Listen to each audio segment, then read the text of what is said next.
If you're middle class, you're paying full price for every freaking thing. I'm over here snacking on some. Starting a series for the newly poor. Actually raised. You felt like you were kind of rich. America becomes such a shitty place to live. We not saying you can't live off 100K. The new poor may not be who you think is. They have jobs, career, but the rising cost is pushing a lot of middle class to the edge. If you guys are feeling the cost of living, drop a comment, share, subscribe. Let's check out this video. Nearly 3 years ago, my ex-husband and I decided to move to this fancy golfing community. And for the first time in my life, at the age of 44, I finally understand what it's like to be house poor. When we first moved here, mortgage, taxes, insurance, they were all affordable. But shortly after moving here, our property taxes started to raise. Our insurance went up to match it. And in the entire time of our existence here, which is about 3 months of 3 years, 3 months shy of 3 years, property taxes and homeowners insurance has went up about $3,500 per month. Now, if you do the math over a span of 1 year, that's a lot of fucking money. And I will just say this much, it's been a very humbling experience. Is it just me, or does the middle class get screwed the most? I mean, you make too much money to qualify for any kind of assistance, yet not enough money to really feel financially secure. The rich people have all kind of resources and loopholes. The lower income people qualify for assistance. Meanwhile, if you're middle class, you're paying full price for every freaking thing. You're trying to keep your head above water. You're seriously getting screwed. I'm so freaking sick of it. We're literally out here raw dogging inflation. The middle class is officially gone in America. You're either a billionaire or you're struggling to make ends meet. There's no in between anymore. What's the real impact of this? Is there any way to fix it? People that earn six figures are not bringing home six figures. And I think y'all have a difficult time understanding that, because people on this app say, oh, you can live off 100K. We're not saying you can't live off 100K. I want y'all to really realize how high the cost of living is. Seriously. Because see, while my gross may be over 100K, I pay almost $500 a pay period in just insurance. Just insurance. Then we have state taxes. Then we have local taxes. Then we have all this other shit that come out your check. I'm not even contributing to retirement because I can't afford it. I can't afford it. I bring home $2,500. $2,250 is rent. So one entire check goes to rent. One check. The other check goes to everything else. Because see, the thing is, y'all can't fathom that people make that much money and still say we live in paycheck to paycheck. And I'm sorry if you make less and you're also struggling, but I really want people to realize the upper middle class is also struggling. We went to school, we went to college, we got the jobs, and we still fucking out here struggling. Just because we make more money, don't try to diminish our struggle. Thank you. I'm over here snacking on some baked Cheetos and drinking some water. But then the thought hit me, man, get on TikTok, make a video right fast. And I've been thinking about this video for a few days. Look, America system have failed. So at this point, they have the military here to bust our ass, to unalive us. Make a long story short, this is what they do so other countries don't think about killing us. America kill us. This is how war go. If you don't know war, Google it.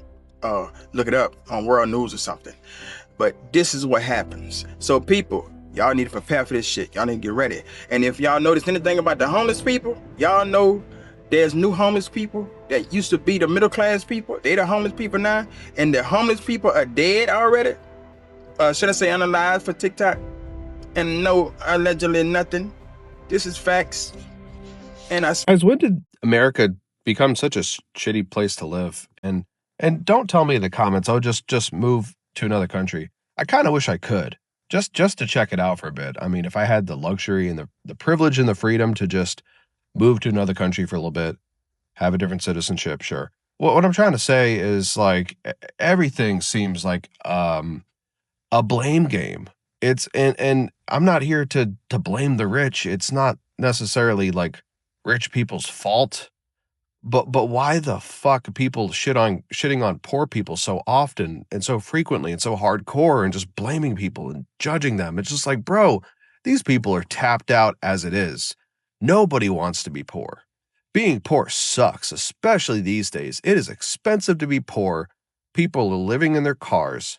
They are skipping meals. They are like housing and food insecure. Like 60% of Americans don't have $500 for an unexpected expense. This is not the land of like the free and the home of the brave or what have you. They say it's the richest country on the earth. It's like the greediest and most corrupt country on the earth. And I don't care for this administration. You know, fuck Donald Trump, man. I'm so sick of that guy. It's okay. We could disagree. Whatever. I'm not here to argue politics with you. I'm just saying, like, we are doing a really bad in this country. Let's talk about those of us who were actually raised. You felt like you were kind of rich. You had a McMansion, 3, 4, 5 bedrooms. You went on vacations to other countries.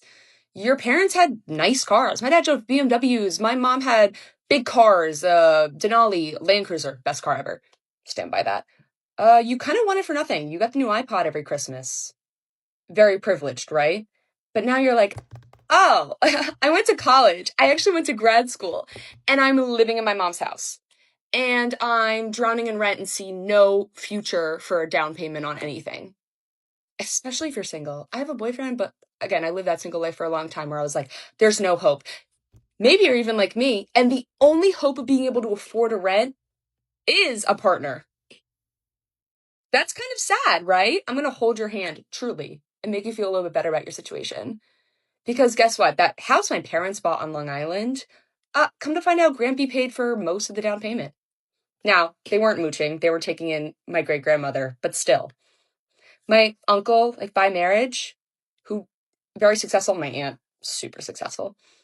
His OBGYN father paid for much of his down payment.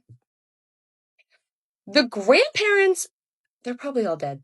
That generation did a lot of help for our parents. Now, my parents obviously helped me. I get to live rent-free, even though we kind of live like roommates. But they helped that generation a lot. That generation didn't have student loan debt like we all do. They didn't need advanced degrees unless their job specifically required it. And what else did they do? Live far beyond their means. Again, I thought we had it good. I didn't realize we were constantly in credit card debt. That those cars were long loans.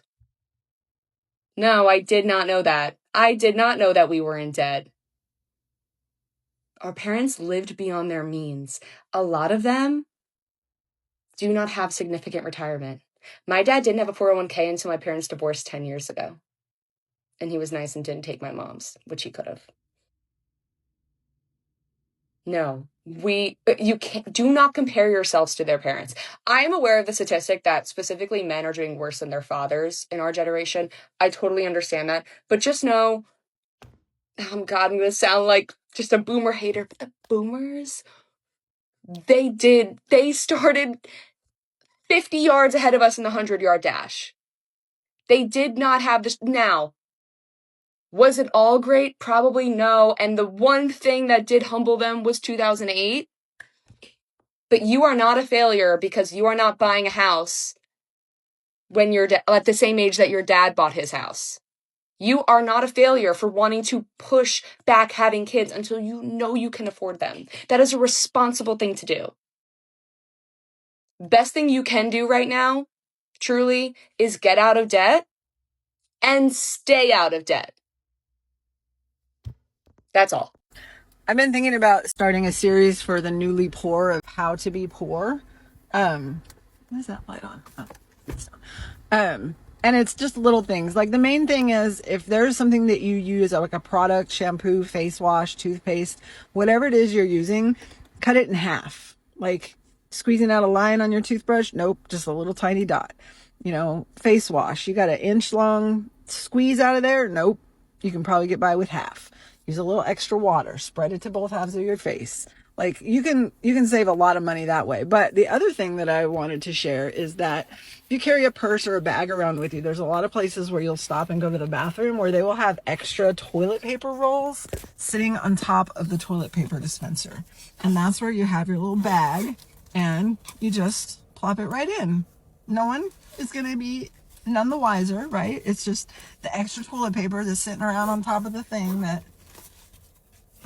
is going to go home and be put to good use. One thing that's very interesting as I'm talking about Malcolm in the Middle in the past few weeks is the way that people used to talk about Malcolm in the Middle versus now. Because I remember distinctly when it first came out, people were talking about how it was a TV show for low-income people. That was emphasizing how it's one of the first shows where this family is truly like working class, like poor, like they are not well off at all. And it's a like everyman type of show. I remember people talking about how they were a poor family for 2000 standards. But now, as I'm talking about it now, I got so many comments of people being like, they were solidly middle class. They were absolutely not poor. And I think that what that shows more than anything is how our perception of middle class has shifted over the years. Because their situation is the exact same. It was a show. It's not like they've relived and they have a different situation. The only thing that has changed is how we view their situation. Quite a few points in the show where we see that they're clearly not doing okay. They're clearly not middle class. One of them is working a middle management job. One of them is working at the equivalent of a CVS. They're both really struggling to pay their bills. They're both really stressed about money all the time. Like, more than often, they have to skip a bill because they just don't have enough money to even pay all of their bills. Plus, a lot of the times they're very food insecure or they're worried about where they're going to get money for food next. They spent like months saving up for Christmas, and the most they were able to save up was $92. Like, they are not doing okay. But in a current modern sense that is kind of just describing the middle class now. That is what it sounds like to be middle class in America in 2026 is you have to figure out a way to stretch your paychecks and you most of the time can pay your bills as long as you're not like stressing too bad. You're not on the streets. You still have a home. You have a car paid. Like, yeah, you're not doing great, but you're not horrible. There's people that are way worse than you. Whereas back then, if you weren't able to make your bills, if you weren't able to consistently feed your children, if your house was falling apart, yeah, you were poor. You were seen as poor. There was no getting around that. But now people make a solid argument of, no, that's just our new middle class. That's just middle class now. And I think people forget that the middle class was not supposed to be like this. The middle class, they used to have all their bills met. They would have a little bit of spare money every single month so they can go out to eat maybe once a week. They could go shopping. Their wife sometimes could stay home. Like they were able to make a comfortable living off of being middle class. It used to be normal for you to be considered middle class if you could afford your home comfortably, if you had some disposable income after that, if you could afford a car, if your wife could afford to go to the grocery store without you really even having to worry about whether you could afford groceries. Like that was seen as comfortably middle class. And now that's like our upper middle class. Nowadays, if someone talks about going on vacation yearly, we look at them like they're Joe Moneybags. Like that used to just kind of be the standard. Now it's seen as more of a rich person thing to be able to have vacations. I think by 2000 standards, they absolutely were poor, but I think there is a solid argument for they are 2026 middle class. I'm going to just say it. I'm going to just come out and say it. The reason, let me set this up. The reason why I feel like don't mind this. I just slapped myself. The reason why I feel like I'm broke as hell right now is because I refuse to sell my body online. Because I have morals and self-respect. And it fucking sucks. You know? It sucks, man. Because it's like, dang, I could be running it up, I could be running up a check right now, you know? Running up a check. But I can't do that, you know? I can't do that. I got too many younger siblings, you feel me? I would never want them to see me, never want them to see their big sister like that, you know? What kind of example am I setting for them if I do that? But then again, are they gonna be mad at me in a Rolls Royce? You feel me? Are they gonna be mad at me in a Benz? I don't know. Regardless, fine, bruh.